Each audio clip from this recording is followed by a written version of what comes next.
దేవునికి మహిమ కలుగును గాక. ఆమేన్. పరిశుద్ధ గ్రంథం నుండి వాక్య భాగాన్ని ధ్యానం చేసుకుందాం. మత్తయి సువార్త 11వ అధ్యాయము 28వ వచనాన్ని చదువుకుందాం. ప్రయాసపడి భారము మోసుకొనుచున్న సమస్త జనులారా నా యొద్దకు రండి, నేను మీకు విశ్రాంతిని కలుగజేతును. ప్రార్థన చేసుకుందాం. మహాగణుడా, మహోన్నతుడా, సర్వకృపానిధివైన దేవా, నీకే స్తుతులు స్తోత్రాలు చేస్తున్నాం తండ్రి. పరిశుద్ధుడు పరిశుద్ధుడు పరిశుద్ధుడు పరిశుద్ధుడు అని గాన ప్రతిగానములతో నిత్యము కొనియాడబడుచున్న మా యేసురాజా, నీకే స్తుతులు స్తోత్రాలు చేస్తున్నాం ప్రభా.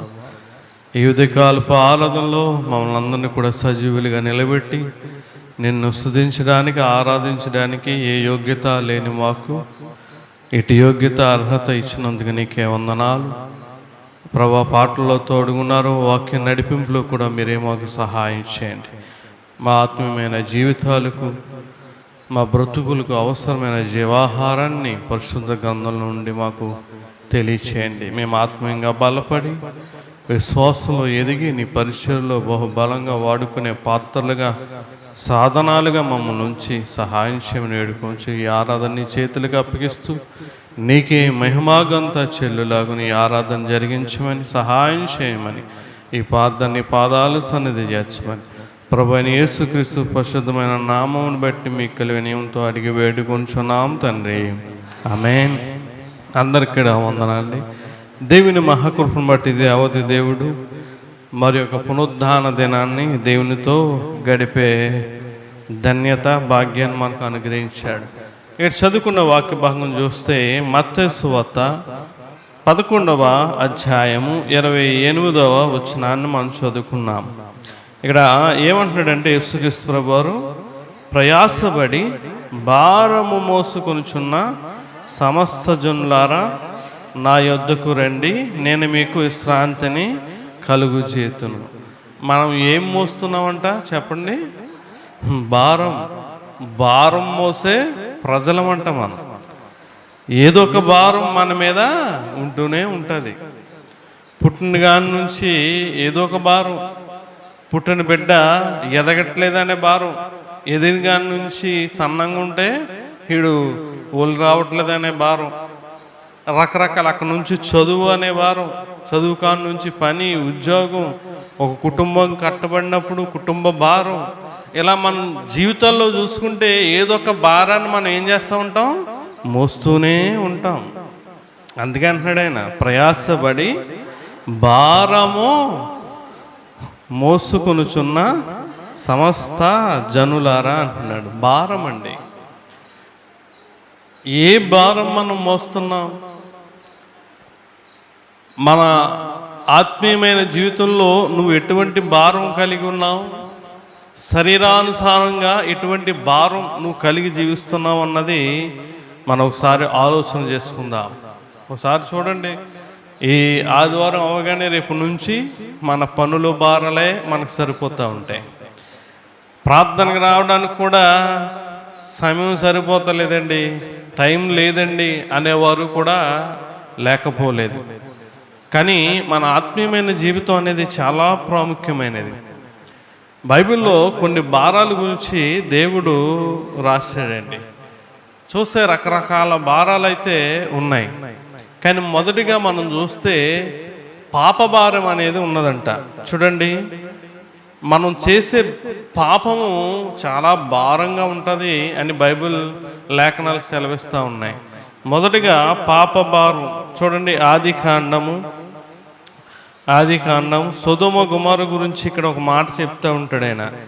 ఆదికాండం 18వ అధ్యాయము 20వ వచనం మనం చదివితే, మరియు యెహోవా సొదొమ గొమొర్రాలను గూర్చిన మొర గొప్పది గనుక వాటి పాపము బహుభారమైనది. పాపం అనేది ఏమవుతుందంటండి? భారం అవుతుందంట. భూమికి చాలా భారంగా ఉంటుందంట పాపం అనేది. ఆనాడు సొదొమ గొమొర్రా చేసిన పాపము ఏండి బహుభారముగా ఉందంట. అందుకే భూమి మొర్రపెట్టింది. మొర ఎలాగ ఉందంట? గొప్పగా ఉందంట. ఒక భూమి మొరపెట్టిందండి దేవునికి. ఎలాగా? గొప్పగా. మన ప్రార్థన, మన మొర ఎలాగుంటుంది? రాగానే మోకరించడం కూడానే, ప్రభువా ఈ వారం అంతా కాచి కాపాడు, ఆమె. ఇదా భారం కలిగి ప్రార్థన చేయాలండి. భారం కలిగి దేవుని సన్నిధికి రావాలి. భారముతో దేవునిలో మనం కొనసాగాలి. ఒక భూమి గొప్పగా మొర్రపెట్టిందంట. ఆ మొర దేవుడి విని, ఎందుకంటే ఆ పాపాన్ని మోయలేకపోతా ఉందంట. అలాగే 2020లో ఈ ప్రపంచమంతా ఉన్న భూమి మొర్రపెట్టిందండి, ప్రభువా యెహోవా నేను ఈ పాప భారాన్ని మొయ్యలేకపోతున్నానని. అందుకే 2020లో ఏం తెప్పించాడు ఆయన చెప్పండి? కరోనా రప్పించి భూమికి ఏం తగ్గించాడు? భారం తగ్గించాడు. కుటుంబంలో ఎందుకు పనికిరాని వాళ్ళు ఉన్నారనుకో, ఈడు చచ్చిపోయి ఏమంటారు? ఈ కుటుంబానికి ఏం తగ్గించాడు? భారం తగ్గించాడు అంటాడు. అలాగే పాపము ఎక్కువైపోయి, మనుషుల్లో పాపాలు ఉండడం వల్ల, పాపం చేయడం వల్ల ఈ భూమి మీద పాపం ఎక్కువైపోయి ఆ పాపం అనే భారము మొయ్యలేక భూమి దేవునికి మొర్ర పెట్టినప్పుడు దేవుడు ఆ ప్రార్థన, ఆ మొర విని ఇలాగ అప్పుడప్పుడు కరోనాల్ని, లేకపోతే సునామీల్ని, భూకంపాలని ఇటువంటివన్నీ రప్పించి భూమికి భారం తగ్గిస్తూ ఉంటాడండి. గుర్తుపెట్టుకో, నువ్వు చేసే పాపము ఏమవుతుందంట? భారం అవుతుంది. అందుకే సొదొమ గొమొర్రాల్ని, ప్రాంతాలని ఎందుకు దేవుడు నాశనం చేశాడు? ఎందుకు అసలు? ఇక్కడ చదువుతాం మనం, చూడండి 19వ అధ్యాయం 24-25 వచనాలు మనం చదివితే చూడండి. అప్పుడు యెహోవా సొదొమ మీదను గొమొర్రా మీదను యెహోవా యొద్ద నుండి గంధకమును అగ్నిని ఆకాశం నుండి కురిపించి ఆ పట్టణములను, ఆ మైదానం అంతటిని, ఆ పట్టణంలో నివసించే వారందరినీ, నేల మొలకలను నాశనము చేశాను. ఏంటంట? నేల మొలక అంటే చిన్న మొలక, చిన్న గడ్డి కూడా లేకుండా దేవుడు ఏం చేశాడంటండి? ఇంతకీ ఆ గడ్డి, ఆ మొక్కలు పాపం చేసినాయా? ఏమండి? చెట్లు పాపం చేసినాయా? గడ్డి పాపం చేసిందా? లేకపోతే వారు కట్టుకున్న ఇల్లు పాపం చేసినాయా? వారు నివసించే ఆ గృహాలు కానీ, లేకపోతే వస్తువులు కానీ ఏమన్నా పాపం చేసినాయా? చేయలేదు. కానీ అక్కడ పాపులు ఉన్నారండి. ఘోరమైన పాపం చేసే ప్రజలు ఉండడం వల్ల దేవుడు ఏం చేశాడు? నేల మొలకతో సహా ఏం చేశాడండి? నాశనం చేశాడు. గుర్తుపెట్టుకో, మనం పాపం కలిగి మన ఇంట్లో ఉంటే, మన ఇంట్లో ఉన్న ప్రతి వస్తువు, అది ఏదైనా సరే, దేంతో సమానం? పాపముతో సమానం. చాలామంది అనుకుంటారు, మనం ఏం పాపం చేసినా పర్లేదు, నా బిడ్డ మీద ఏలుబడి చేయదు, నా కుటుంబంలో ఏలుబడి చేయదు, నా పాపం నాతోనే పోతుంది, ఏదైనా ఉంటే దేవుడు నాకే శిక్షణ విధిస్తాడు, నేనే పోతాను నరకానికి అనుకుంటారు. పొరపాటు. నువ్వు చేసే పాపం నీ కుటుంబాన్ని చుట్టుకుంటుంది. నువ్వు చేసే పాపం నీ ఇంట్లో ఏలుబడి చేస్తుంది. దేవుడు చూడండి, నేల మొలక కూడా లేకుండా సమస్తమును నాశనం చేసాడండి. ప్రియులారా, పాపము అనేది ఒక భారముగా అయిపోతుంది. పాప భారం. ప్రియులారా, ఒకసారి ఆలోచన చేయండి. ఇక్కడ యోబు గారు ఒక మాట అంటాడు. యోబు గ్రంథం 14వ అధ్యాయము చూడండి. యోబు గ్రంథం 14వ అధ్యాయం 16వ వచనం మనం చదివితే చూడండి. అయితే ఇప్పుడు నీవు నా అడుగు జాడలను లెక్క పెట్టుచున్నావు, నా పాపమును సహింపలేక ఉన్నావు అంటున్నాడు. పాపాన్ని దేవుడు ఏం చేయడంటమ్మా? సహించలేడంట. చాలామంది అంటూ ఉంటారు, వివాహమై కొంతకాలం కాపురం చేస్తూ ఉంటే ఏమంటారు? నేను నీతో ఏగలేకపోతున్నాను, సహించుకోలేకపోతున్నాను అంటూ ఉంటారు. అంటే పాపం అనేది కూడా దేవుడు ఏం చేసుకోలేడంట? సహించుకోలేడంట. అందుకే ఆ నోహు తరం కానీ లేకపోతే ఈ సొదొమ గొమొర్రా ప్రాంతాన్ని కానీ దేవుడు నాశనం చేయడానికి కారణం ఏంటంటే వారు చేసిన పాపము భారం అయిపోయింది. నువ్వు చేసే పాపము నీ కుటుంబానికి భారమైపోతుందన్న సంగతి ఈరోజు నువ్వు ఆలోచనలు చేయకుండా ఉన్నావండి. ఇక్కడ చెప్తా ఉన్నాడు ఆయన, పాపాన్ని దేవుడు సహించలేడంట. అందుకంటున్నాడు, మనం అనాది కాలం నుంచి, పుట్టిన కాలం నుంచి మనం చూస్తే ఆదికాండం 6వ అధ్యాయంలో దేవుడు చెప్తా ఉంటాడు. ఆయన ఏమన్నాడు తెలుసా? 12, 13 వచనాలు మనం చదివితే చూడండి. 6వ అధ్యాయం 12, 13 వచనాలు. దేవుడు భూలోకమును చూచినప్పుడు అది చెడిపోయి ఉండెను, భూమి మీద సమస్త శరీరులు తమ మార్గమును చెరిపివేసుకుని ఉండిరి. చూడు, దేవుడు నోహమును సమస్త శరీరం మూలముగా భూమి బలత్కారముతో నిండి ఉన్నది కనుక నా సన్నిధి వారి అంతము వచ్చి ఉన్నది. ఇదిగో వారిని భూమితో కూడా నాశనము చేయదునంటున్నాడు. సొదొమ గొమొర్రాని ఎలా నాశనం చేశాడు? భూమితో సహా. గుర్తుపెట్టుకుని పిల్లరా, పాపం అనేది చేయకూడదు. 2020 కరోనా వచ్చినప్పుడు చాలామంది కరోనాకి భయపడ్డారు, కానీ కరోనాను రప్పించినా దేవునికి భయపడలే. కరోనా వచ్చి వెళ్ళిపోయి ఇంకా భయంకరంగా తయారయ్యారు. ఎందుకంటే 3 నెలల్లో 8 నెలల్లో మందిరాలు మూగిపడడం వల్ల ఉన్న కాస్త విశ్వాసం భక్తి ఏమైపోయింది? చెప్పండి, ఏమైపోయింది? చెప్తలేదు, లేకుండా పోయింది. దేవుడు ఆవగింజంత విశ్వాసం అన్నాడు, ఆవగింజ కూడా లేకుండా పోయింది కరోనా వచ్చాక. ఇంకా ఎక్కువైపోయినాయి పాపాలు, ఇంకా ఎక్కువైపోయినాయి చెడుతనాలు. దేవుడు చెప్తా ఉన్నాడు, ఆయన సన్నిధి నుంచి ఏమొస్తుందంట? అంతము వస్తుంది. ఇక్కడ అంటున్నాడు, నా సన్నిధి వారి అంతము వచ్చి ఉన్నది, ఇదిగో వారిని భూమితో కూడా నాశనం చేయదని. భారం అంటే పాపం అనేది నీకు భారముగా తయారవుతుందన్న సంగతి ఆలోచించట్లేదు. అందుకంటాడు ఇర్మియా గ్రంథం 23వ అధ్యాయము, ఇర్మియా గ్రంథం 23వ అధ్యాయము చూడండి 10వ వచనంలో ఈ పాపం వల్ల ఏమైపోయిందంట చూడండి. దేశము వ్యభిచారులతో నిండి ఉన్నది, జనుల నడవడి చెడ్డదాయను, వారి శౌర్యము అన్యాయమునకు ఉపయోగించుచున్నది గనుక శాపగ్రస్తమై దేశము దుఃఖపడుచున్నది, అడవి బీళ్లు ఎండిపోయేను అంటున్నాడు. చూడండి, దేశము వ్యభిచారంతో నిండిపోయిన, జనుల నడవడి చెడ్డదాయను, వారి శౌర్యము అన్యాయమునకు ఉపయోగించుచున్నది గనుక శాపగ్రస్తమై దేశం ఏం చేస్తుందంట చెప్పండమ్మా? దుఃఖపడుతుందంట. దేశము, రాష్ట్రము, జిల్లా, ఊరు ఇవన్నీ కూడా ఏం చేస్తున్నాయంట? దుఃఖపడుతూ ఉన్నాయి. ఒరే, ఇలా ఈ పాపులు నా ఊర్లోనే పుట్టాలా?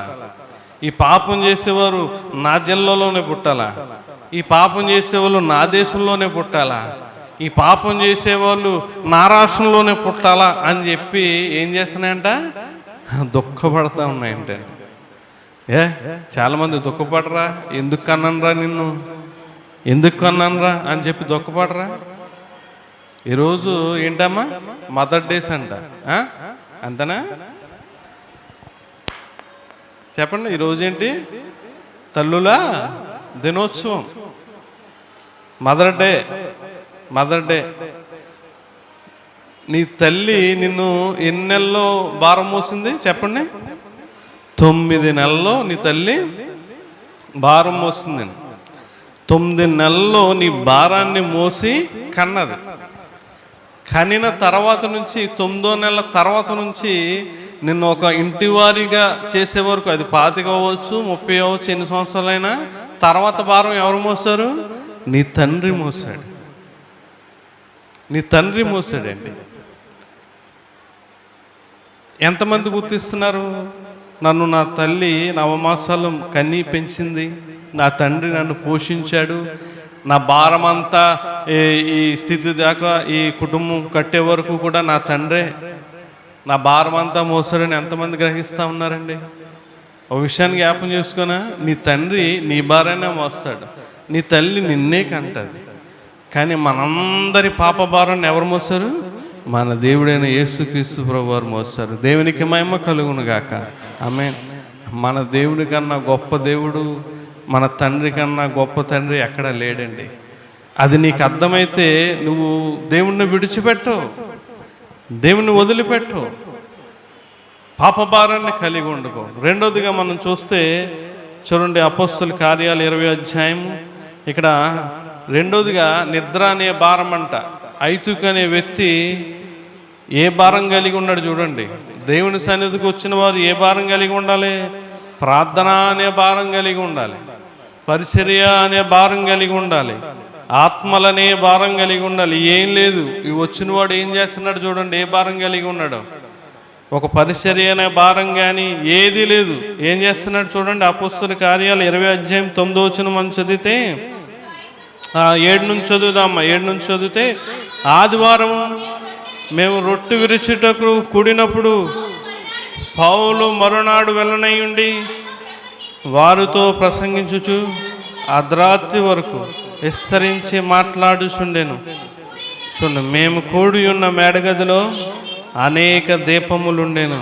చూడండి, అప్పుడు ఐతుకు అనొక యవనస్తుడు కిటికీలో కూర్చుండి గాఢ నిద్రపోయి పౌలు చాలాసేపు ప్రసంగించుచుండగా, ఏ భారం అంటమ్మా? నిద్రాభారం వలన జోగి 3వ అంతస్తు నుండి కింద పడి చనిపోయిన వాడై ఎత్తబడాను. ఏ భారం కలిగి ఉన్నాడు? దేవుని సన్నిధికి వచ్చి నిద్రపోవడానికి సిగ్గులేదండి. నిద్రపోవడానికి పొద్దుటి లెగిసి టిఫిన్ చేసి రెడీ అయ్యి ఇక్కడికి వచ్చి నిద్రపోవడానికా? ఈడు అలాగే చేసాడు ఐతుకనేవాడు. పరిశుద్ధాత్మ కలిగిన పౌలు గారు ప్రసంగిస్తేనే ఏమొచ్చేస్తుందంటే వీడికి, మరి మా అలాంటి ప్రసంగిస్తే ఏకంగా పడుకుని పోతారేమో. పరిశుద్ధాత్మ కలిగిన వాడండి, క్రీస్తుని పోలి నడిచిన దైవజనుడైన. అటువంటి దైవజనుడు అగ్నిలాంటి ప్రసంగం చేస్తూ ఉంటే వీడికి ఏమొచ్చింది? నిద్ర వచ్చింది. ఈ రోజున కూడా ప్రసంగం ఒక్క 5 నిమిషాలు 10 నిమిషాలు ఎక్కువైతే ఏంటి చిరాకు వచ్చేస్తూ ఉంటుంది. ఫోన్లు ఇలాగ అంతమంది నొక్కడమే, టైం ఎంత అయింది ఫోన్. అసలు ఏ భారం ఉందండి? వాక్యం వినాలనే భారం లేదు నీకు, ప్రార్థన చేయాలనే భారం లేదు నీకు, పరిచర్య చేయాలనే భారం లేదు నీకు, ఒక ఆత్మను నడిపించాలన్న భారం లేదు నీకు.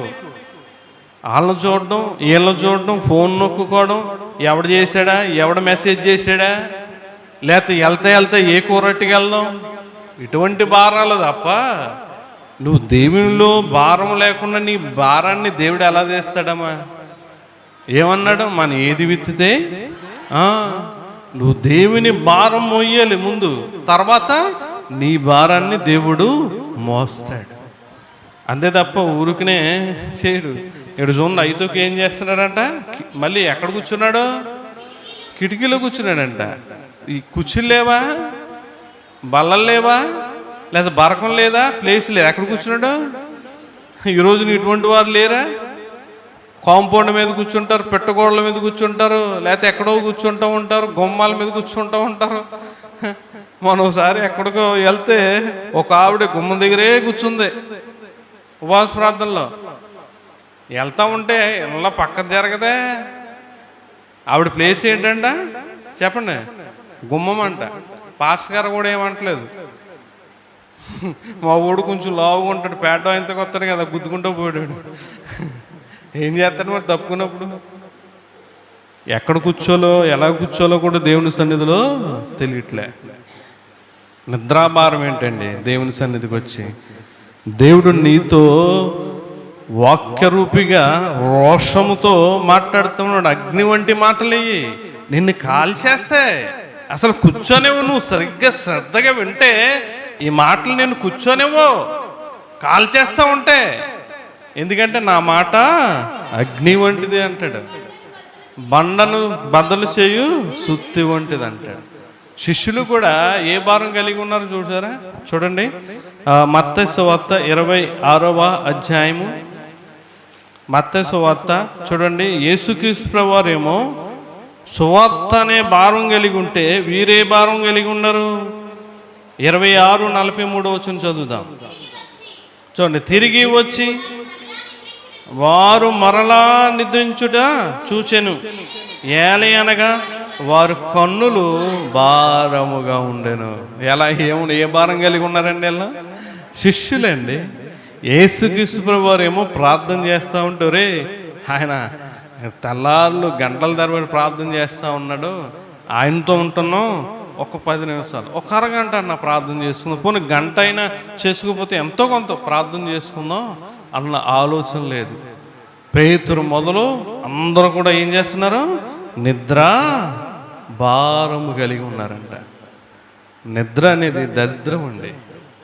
నిద్రపోకూడదు దేవుని సన్నిధికి వచ్చి.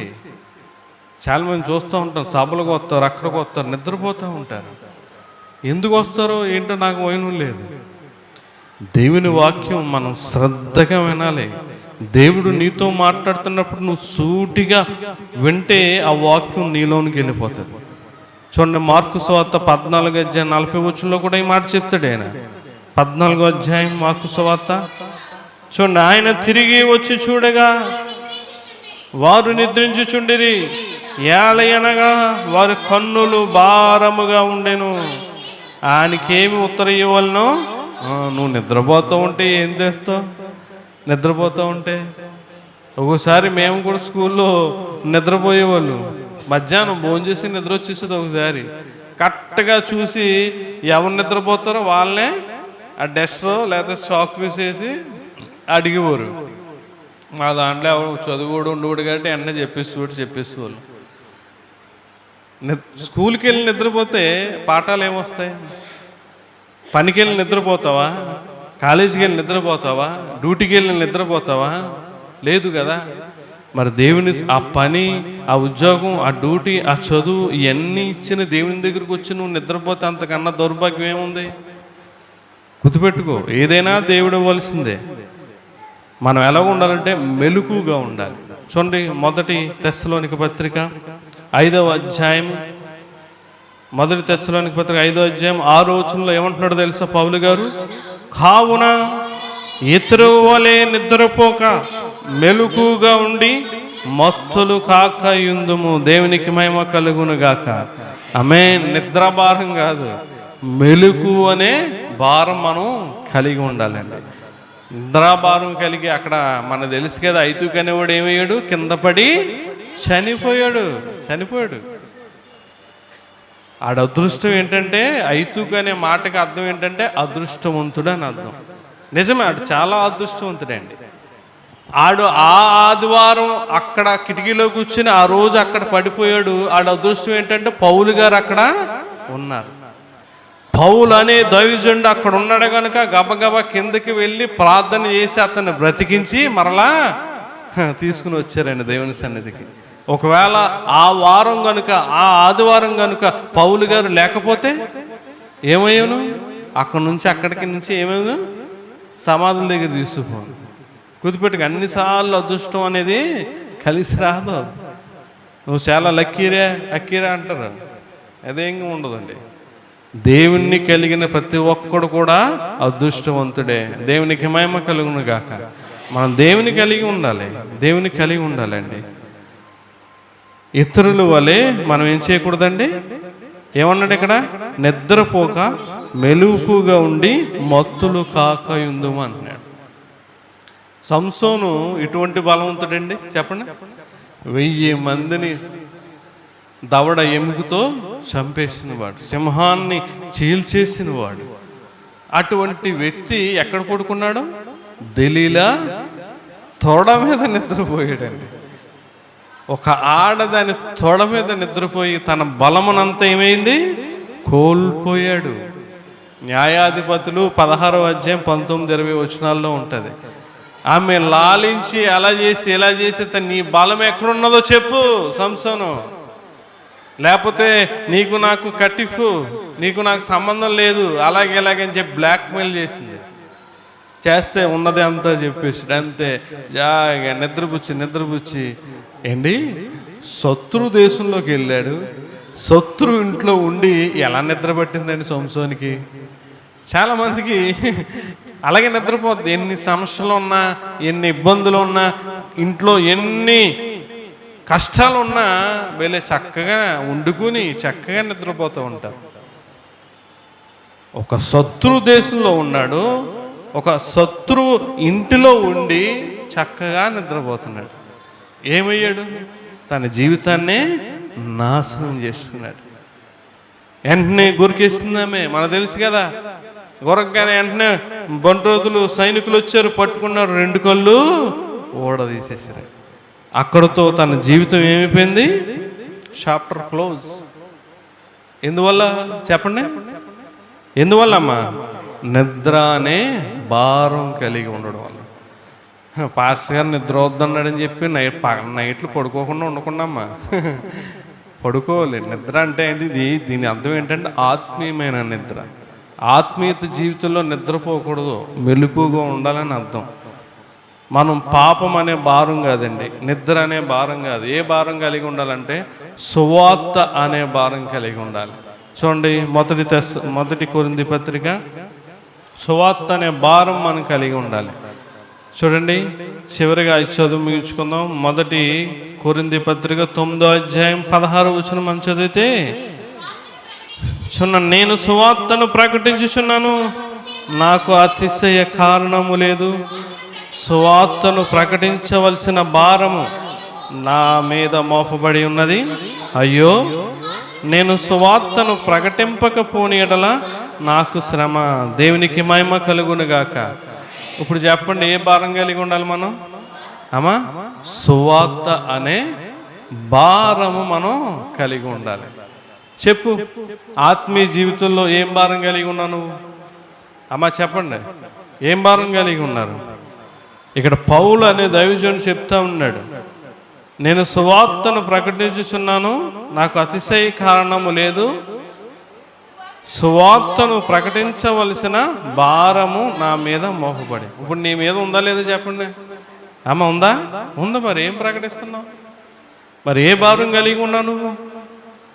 ప్రార్థన అనే భారం లేదు, పరిచర్య అనే భారం లేదు, సువార్త ప్రకటించే భారం లేదు, దేవునికి మందిరాన్ని కష్టపడి రావడం అనే భారం లేదు, దేవుని సన్నిధిలో 1 గంట ఉండి ప్రార్థన చేసుకోవాలనే భారం లేదు, సువార్త ప్రకటించాలన్న భారం. ఏ భారము లేకుండా దేవుడు నీ భారాన్ని ఎలా తీస్తాడు?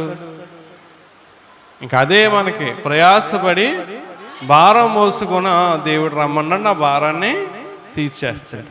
నువ్వు మాత్రం అనేకమైన భారాలు కలిగి ఉండు, నీ ఇష్టం వచ్చిన భారాలు కలిగి ఉండి దేవుని సన్నిధికి వచ్చి, ప్రభువా నా భారాన్ని తీసే అంటే ఎట్లా తీస్తాడండి? మనం ఏదైనా చేసే అడగాలి.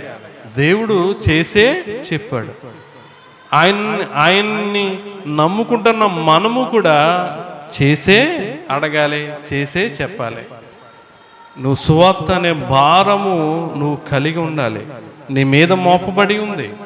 శిష్యులతో చెప్తాడు ఆయన మొట్టమొదట ఆయన సువార్త ప్రకటించడానికి వచ్చినప్పుడు కూడా ప్రకటిస్తూ మారు మనసు పొందే రక్షణ పొందండి అనే ప్రకటించాడు. తర్వాత కూడా శిష్యుల్ని కూడా పంపుతూ ఒక మాట అంటాడు. మార్కు సువార్త 16వ అధ్యాయం 15వ వచనంలో మనం చదివితే ఏమంటున్నాడు తెలియదు? మీరు సర్వ సృష్టిలోనికి వెళ్ళి, చూడండి, మీరు సర్వ సృష్టికి వెళ్ళి, మీరు సర్వలోకమునకు వెళ్ళి సర్వ సృష్టికి సువార్తను ప్రకటించుడి. నమ్మి బాప్తిస్మం పొందినవాడు రక్షింపబడను, నమ్మని వానికి. నువ్వు సర్వలోకానికి వెళ్ళి సర్వసృష్టికి వెళ్ళి ఏం ప్రకటించాలి? సువార్తను ప్రకటించాలి. మరి మోస్తున్నావా భారం? మోస్తున్నావా భారం? మోయాలి కదండి. ఎన్ని సంవత్సరాల నుంచి వస్తున్నావు దేవుని సన్నిధికి? అలా ఎప్పుడు తెలుసుకున్నావు నువ్వు దేవుణ్ణి? ఒకసారి వెనక్కి వెళ్ళు. నువ్వెప్పుడు దేవుని తెలుసుకుని రక్షణ పొందావు అప్పటి నుంచి నువ్వు అసలు ఏ భారం మోసావు? ఒక్కటి చెప్పు దేవునికి, మాకొద్దు, నీ తోటి విశ్వాసులకు వద్దు, నీ కట్టుకున్న భార్యకు వద్దు, నీ బిడ్డలకు వద్దు. నువ్వు దేవునికి చెప్పు, ప్రభువా నేను రక్షణ పొందాను పలానా సంవత్సరం, అప్పటి నుంచి నేను ఈ భారం మోస్తూనే ఉన్నానయ్యా ఇప్పటికీ కూడా అని చెప్పగలవా? మొయ్యాలి కదండి. ఏ సువార్త ప్రకటించడమే ఆయన భారం. ఒకవేళ ప్రకటింపకపోతే ఏమన్నాడు? నాకు శ్రమ. ఇక్కడ ఒక మాట మనం చదివితే అపొస్తలుల కార్యాలు 14:15 పౌలు గారు దేవుని సువార్త ప్రకటిస్తున్నాడు. ఆయన ఏమన్నాడు తెలుసా? ఆయన ప్రకటించే సువార్త ఒక చక్కటి మాట అంటాడు, చదవమ్మా. అయ్యలారా మీరెందుకు ఎలాగూ చేస్తున్నారు? మేము కూడా మీ స్వభావం వంటి స్వభావము గల నరులమే. మీరు ఈ వ్యర్థమైన వాటిని విడిచిపెట్టి ఆకాశమును, భూమిని, సముద్రమును, వాటిలో ఉండే సమస్తమును సృజించిన జీవము గల దేవుని వైపు తిరగవలనని మీకు సువార్త ప్రకటించున్నాను. దేవునికి మహిమ కలుగును గాక. సువార్త అంటే ఏమి లేదండి, జీవము గల దేవుని వైపు త్రప్పడమే సువార్త. ఎవరి వైపు తెప్పాలి అమ్మా? దేవుని వైపు, జీవము గల దేవుని వైపు. సంఘాల వైపు కాదండి, శాఖముల వైపు, సంఘాల వైపు అటువంటి తెప్పకూడదు. ఈరోజు ఇది ఎక్కువైపోతుంది సమాజంలో. మా సేవకుడు మామూలు అంతర్జాతీయ సేవకుడు, లేకపోతే మా సంఘం ఇన్ని వందల మంది సంఘం. మనం సువార్త అనేది దేనికండి? దేవుని వైపు త్రిప్పడమే. పాపులుగా ఉన్న వారిని, పాపంలో కూరుకుపోతున్న వారిని, చెడుతనం కలిగిన వారిని, రకరకాల పాపం అనే భారం, చెడుతనం అనే భారంలో కూరుకుపోతున్న వారిని దేవుని వైపు త్రిప్పడమే సువార్త అంటే. సువార్త అంటే ఏముందండి? నువ్వు నమ్ముకోకముందు ఎలాగున్నావు, నమ్ముకున్నాక ఎలాగున్నావు చెప్పడమే, అంతే. నేను దేవుని సన్నిధికి వెళ్ళకముందు ఎలా ఉండేవాడిని నా జీవితం, దేవుని సన్నిధికి వెళ్ళాక, నేను దేవుని వైపు తిరిగాక నా జీవితం, నా బ్రతుకు ఎలాగుంది అని చెప్పడమే సువార్త, అంతే. ఇంకా అంతకు మించి ఏమి లేదు. నువ్వేదో బైబిల్ చదివేసి ఇలాగెలాగా ఏం అవసరం లే. నీ జీవితమే, నీ సాక్ష్యమే చెప్పడమే. అందుకే సభల్లో కూడా సాక్ష్యాలు చెప్పిస్తూ ఉంటారు. అందుకే ఏదన్నా ఇక్కడ కూడా మెసేజ్ ముందు సాక్ష్యం చెప్పింది. ఎందుకంటే సాక్ష్యం మనుషుల్ని బలపరుస్తుంది. సాక్ష్యం విని నువ్వు వాక్యం వింటే చాలా బాగా బలపడతావు. అదే రీతికి నీ సాక్ష్యాన్ని నువ్వు పని చేస్తూ, వ్యాపారం చేస్తూ, ప్రయాణంలో నువ్వు ఎప్పుడూ చెబుతూనే ఉండాలి, అంతే తప్ప మూసుకోకూడదు. కీర్తనగాడు ఏమన్నాడు తెలుసా? కీర్తన గ్రంథం 40వ అధ్యాయము చూడండి. కీర్తన గ్రంథం 40వ అధ్యాయం 9వ వచనంలో ఒక మాట అంటాడు తెలుసా? ఏమంటాడు? నా పెదవులు మూసుకొనక మహాసమాజములో నీతి సువార్తను నేను ప్రకటించుచున్నానని నేనంటిని. యెహోవా అది నీకు తెలిసే ఉన్నది. ఏమంటున్నాడండి? నా పెదవులు మూసుకొనక మహాసమాజములో నీతి సువార్తను నేను చెప్తున్నాడు ఆయన. నేను నోరుతో మూసుకోలేదు.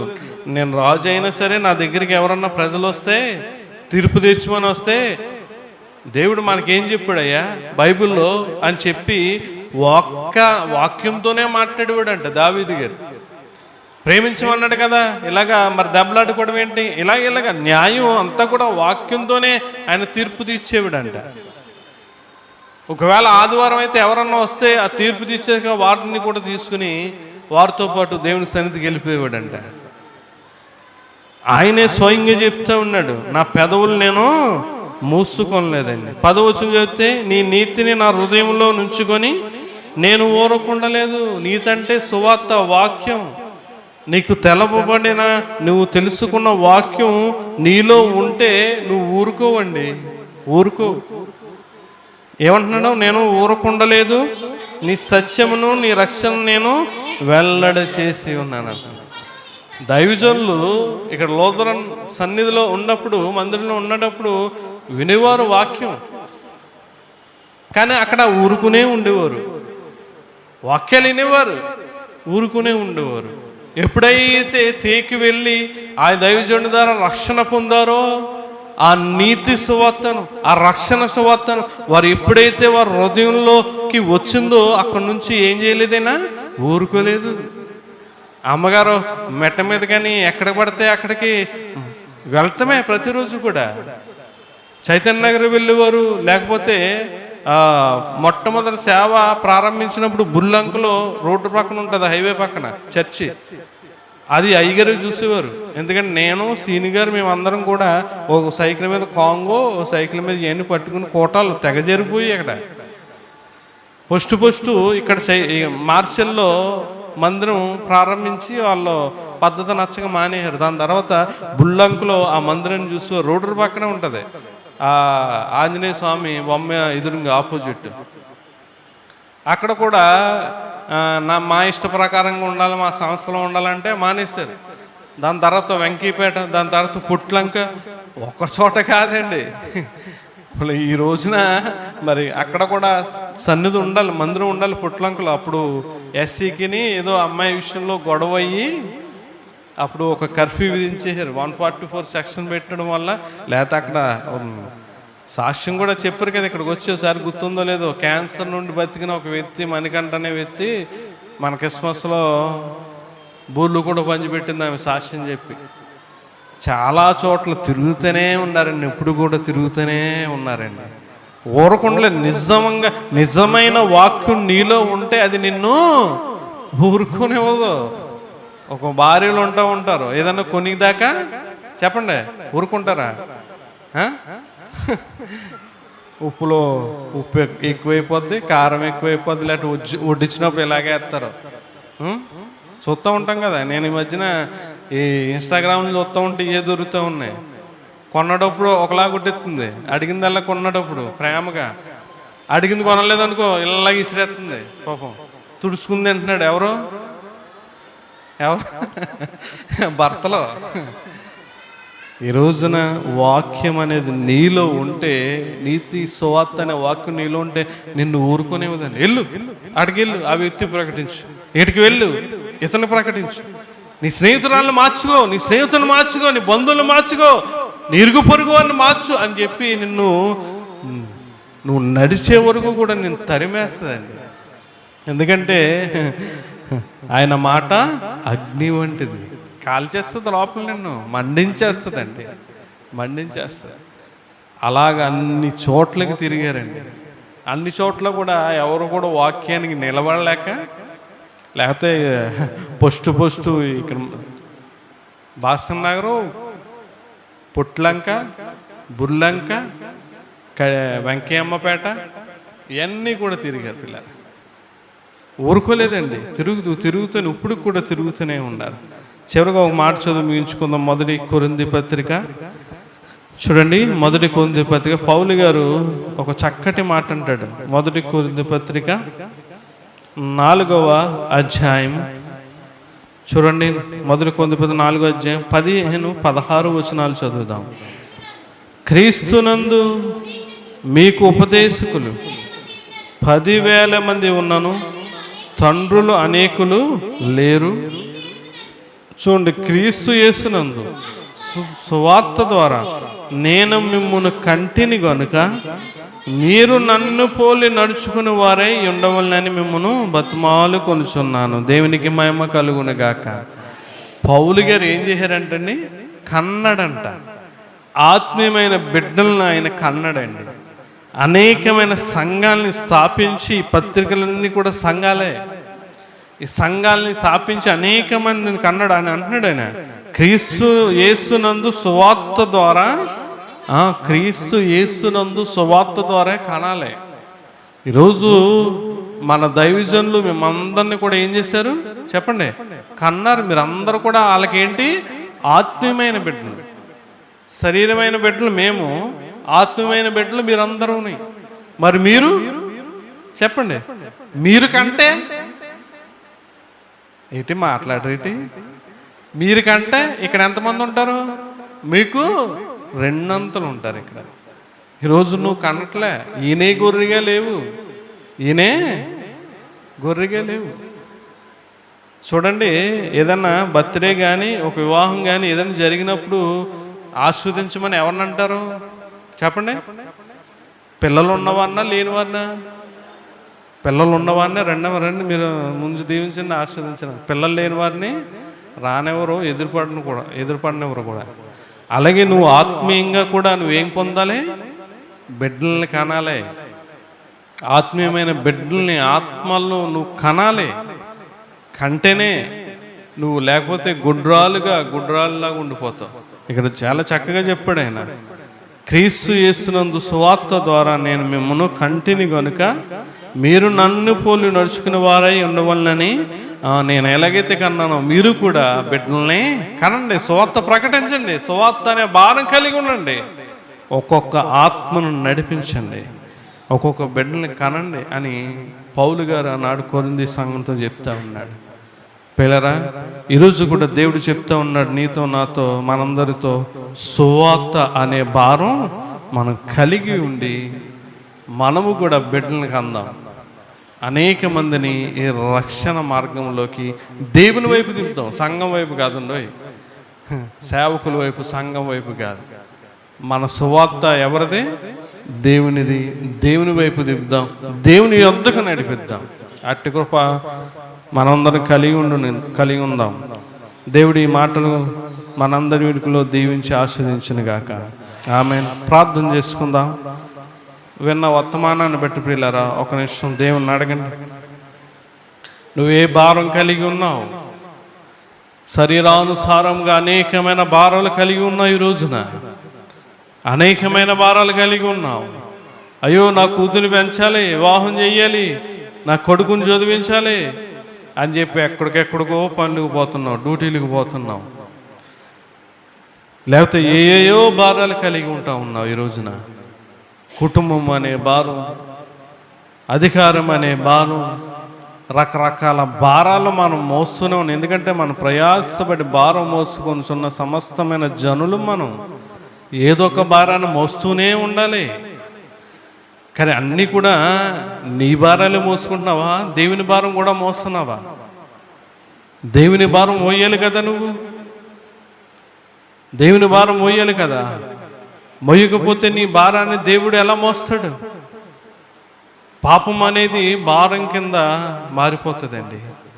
ఆనాడు సొదొమ గొమొర్రా ప్రాంతంలో కూడా బహు భారం అయిపోయిందండి. అందుకే దేవుడు మొలక కూడా, ఒక గడ్డి మొలక కూడా లేకుండా దేవుడు మొత్తం నాశనం చేశాడు. పాపం అనే భారం, పాపం అనేది ఎప్పుడైనా సరే మనకు భారంగా తయారవుతుంది. పాపాన్ని విడిచిపెట్టాలి. పాపాన్ని విడిచిపెట్టి మనం దేవుని సన్నిధిలో ఉండాలి. నిద్రాభారం, చాలామంది దేవుని సన్నిధికి వచ్చి నిద్రపోతున్నారు. ఏదో చిన్న చిన్న పిల్లలు నిద్రపోయారంటే అది వేరు, పెద్దోళ్ళు కూడా నిద్రపోతున్నారు. అది ఎంత దౌర్భాగ్యం, నీకు ఎంత దరిద్రం. అది నీ దరిద్రాన్నంతా తీసుకోవడానికే కదా దేవుని సన్నిధికి వచ్చావు. నీ దరిద్రం నీతోనే ఉంచుకోవడానికి ఇంకా దేవుని సన్నిధి ఎందుకు రావడం? నిద్రాభారం కాదండి. ఎప్పుడైతే శిష్యుల నిద్రాభారం, కన్నుల భారాన్ని పక్కన పెట్టి దేవుని భారం కలిగి ఉన్నారో అక్కడి నుంచి వారు విలువే మారిపోయింది. శిష్యుల్ని ఎవరు కూడా చులకనగా చూసేవారు. అక్కడి నుంచి దేవునికి ఇచ్చి విలువే వారికి ఇవ్వడం మొదలుపెట్టారు. మనం ఏ భారం కలిగి ఉండాలంటే సువార్త అనే భారం. ప్రతి ఒక్కరు కూడా ఒక్కొక్క బిడ్డను మీరు కనాలి. ఆత్మీయమైన బిడ్డలు మీరు సంపాదించాలి. దేవుడు తీర్పు రోజున అడుగుతాడు నిన్ను. నేను ముగ్గుని కన్నాను, నలుగుని కన్నాను అని చెప్పడం కాదు. ఆ బిడ్డలు దేవుడు అందరికి ఇస్తున్నాడండి. ఆత్మీయమైన బిడ్డలను సంపాదించండి, ఆత్మలను రక్షించండి. పౌలు గారు ఈ రీతిగా అయితే నేను కని నన్ను పోలి మీరు నడవండి, మీరు కూడా బిడ్డల్ని కనండి అని చెప్తా ఉన్నాడు. మీకు తెలుసు, మీ చుట్టూ ఉన్నవారు అనేక మంది పాపంలో మారు మనసు లేకుండా, రక్షణ లేకుండా దేవుని సన్నిధికి వెళ్తున్నారు. కానీ వారి జీవితాల్లో దీవెన కానీ, ఆశీర్వాదం కానీ, రక్షణ కానీ, మారు మనసు లేని వారిగా ఉంటా ఉన్నారు. అటువంటి వారు నీకు ఎవరన్నా కనబడినా, నీకెవరన్నా తెలిసినా వారికి సువార్త ప్రకటించి దేవుని వైపు తిప్పు, దేవుని సన్నిధికి నడిపించు. వారు రక్షణ పొందుతారు, వారి ద్వారా నువ్వు ఇంకా దీవించబడదాం. ప్రార్థన చేసుకుందాం. మహాగొండ మహోన్నతుడా, ఈ ఉదయకాలమందు భారము గురించి మాతో మాట్లాడారు. మేమేమేం భారాలు కలిగి ఉన్నాము ప్రభా, నీ ఆత్మీయమైన జీవితంలో మీ సువార్త అనే భారం మేము కలిగి లేకుండా ఉంటున్నామేమో. ఇక నుంచి మేము కూడా సువార్త భారము కలిగి మేము అనేకమైన బిడ్డలను కనేవారిగా మమ్మల్ని ఉంచండి, సహాయం చేయండి. ఈ మాటలు బట్టి మేము ఆత్మీయంగా బలపడి విశ్వాసంలో ఎదగడానికి మీరు కృప చూపించి నడిపించమని ప్రార్థన అంగీకరించమని ప్రభువైన యేసుక్రీస్తు పరిశుద్ధమైన నామమును బట్టి మిక్కిలి వినయంతో అడిగి వేడుకొంచున్నాం తండ్రి. ఆమేన్. అందరికీ వందనాలు.